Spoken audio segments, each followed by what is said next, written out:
வணக்கம். எப்படி இருக்கீங்க கிட்ஸ்? சௌக்கியமா? இப்போ போன வாரம் ராமாயணம் எந்த மீட்டரில் பாடப்பட்டது அப்படிங்கிறத நம்ம தெரிஞ்சுட்டோம். இப்போ இனிமே ராமாயண கதையை நம்ம தொடர்ந்து பார்க்கலாம்.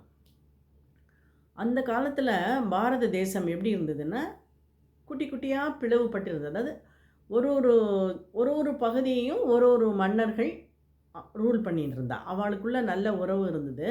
சில சமயம் சண்டை போட்டுப்பா. பட் ஓரளவு அவள் நன்னா தான் ரூல் பண்ணிட்டு இருந்தா. அப்போ அந்த கோசல நாடுன்னு ஒரு நாடு, அங்கே அயோத்திய கேபிட்டல் அதுக்கு.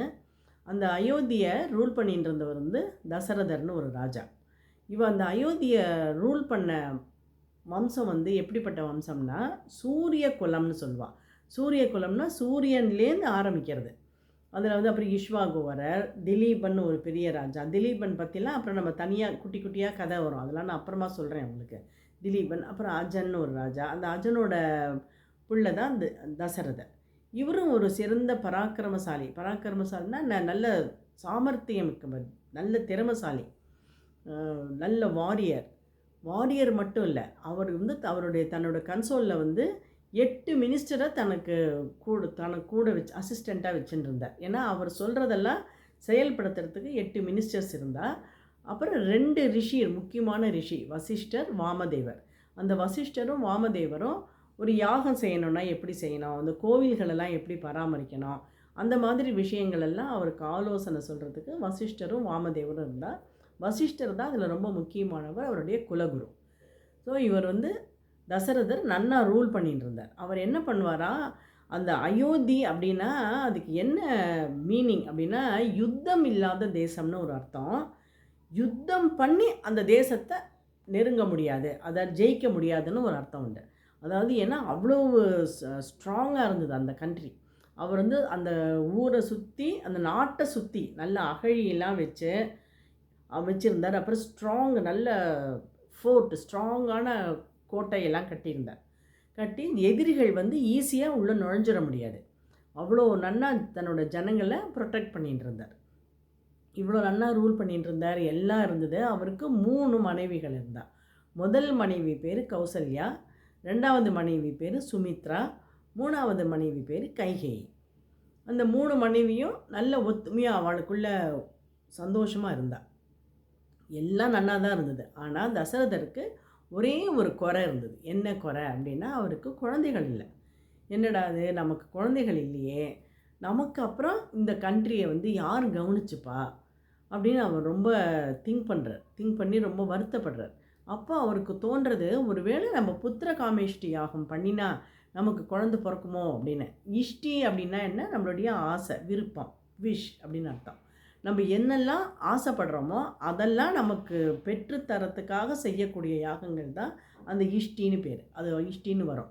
புத்திர காமேஷ்டி அப்படின்னா என்ன, புத்திரன் வேணும், ஒரு ஆண் குழந்தை பிறக்கணும் அப்படின்னு வேண்டின்னு பண்ணுற யாகம். அதனால் அது புத்திர காமேஷ்டி யாகம் பண்ணலாமா அப்படின்னு வசிஷ்டர்கிட்ட போய் கேட்குறார். வசிஷ்டரும் என்ன சொன்னார், ஓஎஸ் தாராளமாக பண்ண, புத்திர காமேஷ்டி பண்ணினா நிச்சயமாக குழந்தை பிறக்கும் அப்படின்னு அவர் சொல்லிட்டோம். அது மட்டும் இல்லை, அதை யாரை வச்சு பண்ணணும் அப்படின்னா, அதுக்கு யார் சீஃப் ப்ரீஸ்ட், ஒரு சீஃப் ப்ரீஸ்ட் வேணும், ஒருத்தர் நடத்தி கொடுக்கணும் இல்லையா. அது யார் அப்படின்னு கேட்டால், ரிஷ்யஸ்ருங்கர் அப்படின்னு ஒரு முனிவர். இந்த ரிஷ்யஸ்ருங்கர் அப்படிங்கிற பேரை நீங்கள் ஞாபகம் வச்சுக்கோங்க. ஏன்னா இவரை பற்றின கதையும் தனியாக நம்ம சொல்லணும். ஏன்னா இப்போ நான் சொல்ல ஆரம்பித்தேன்னா அது இந்த மெயின்லேருந்து நீங்கள் டீவியேட் ஆகிடுவேன். ஸோ ரிஷ்யஸ்ருங்கர் அவர் ரொம்ப நல்லவர். அவர் எப்படிப்பட்டவர் அப்படின்னா, இந்த ஊர்லேயாவது மழையே இல்லை அப்படின்னா அந்த ரிஷிஸ்ருங்கர் அந்த ஊருக்கு வரவழைப்பான். ஏன்னா அவர் எங்கே போகிறாரோ அங்கே உடனே மழை பெய்யும். ஜென்ரலாகவே நம்ம ஊரில் சொல்லுவோம் இல்லையா, யாராவது நம்ம வீட்டுக்கு யாராவது ஒருத்தர் வரா, அப்போ உடனே அன்றைக்கி மழை வந்தால் நம்ம என்ன சொல்லுவோம், நம்ம வீட்டில் பெரியவாளாக இருந்தால் சொல்லுவாள், நல்லவா நீ நல்லவா வந்தால் மழை பெய்யும் அப்படின்னு சொல்லுவாள். நல்ல மனிதர்கள் வந்தால் மழை பெய்யும், நல்லது நடந்தால், நல்ல நிகழ்ச்சிகள் நடந்தால் மழை பெய்யும்.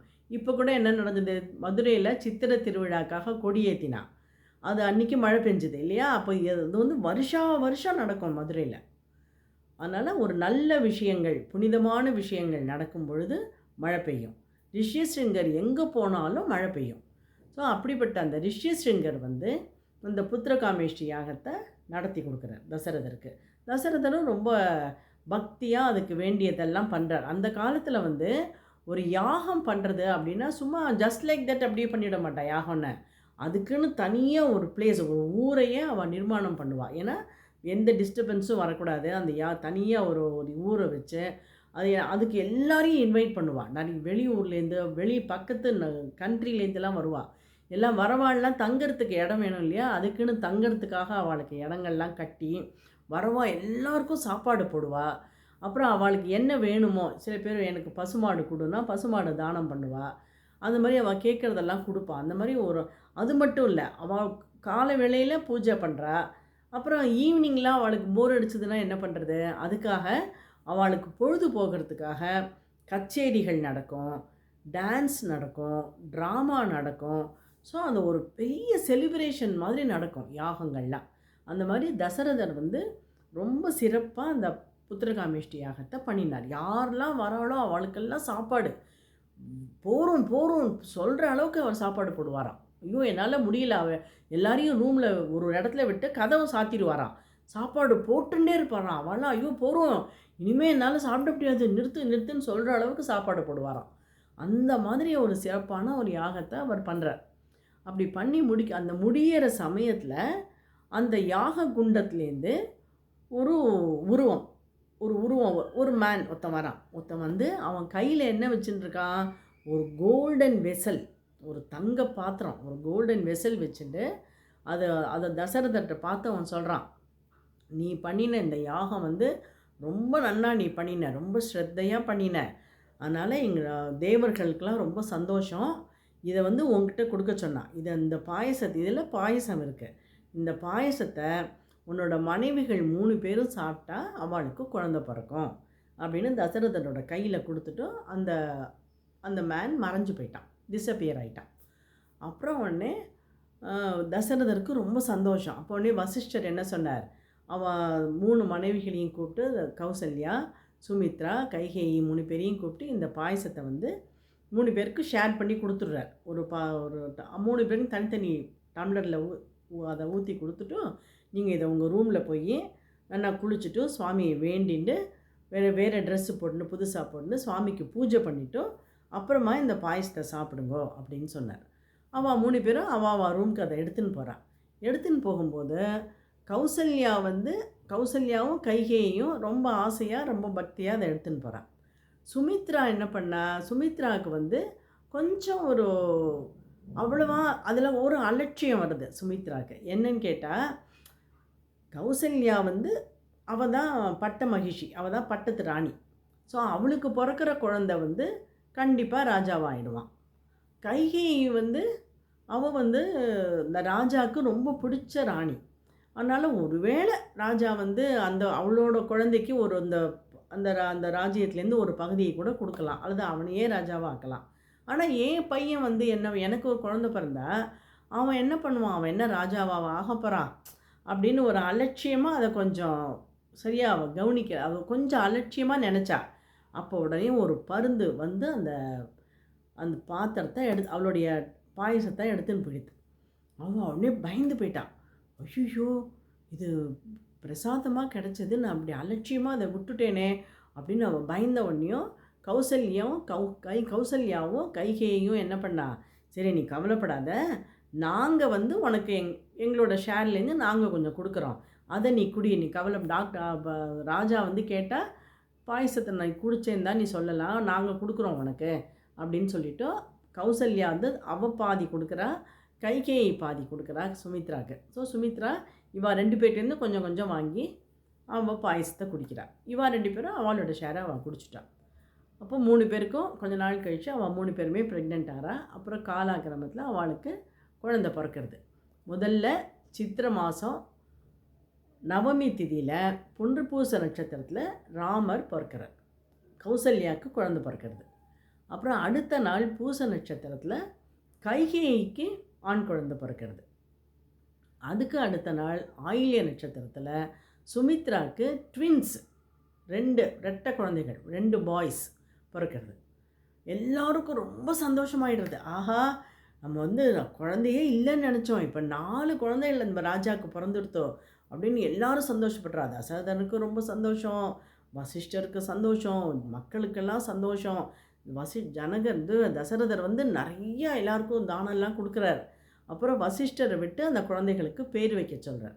வசிஷ்டர் ஏன்னா அப்போல்லாம் அப்படி தான் பண்ணுவாள், பெரியவா தான் பேர் வைப்பா, பேர் சூஸ் பண்ணி நல்ல பேரை. அப்போ வசிஷ்டர் என்ன சொன்னார், கௌசல்யாவோட குழந்தை தானே முதல்ல பிறந்தது, அந்த குழந்தைக்கு ராமா அப்படின்னு பேர் வச்சார். ஏன் ராமான்னு பேர் வச்சான்னா, ராமா அப்படின்னா என்ன அர்த்தம் அப்படின்னா மனதை மகிழ்விப்பவன்னு அர்த்தம்.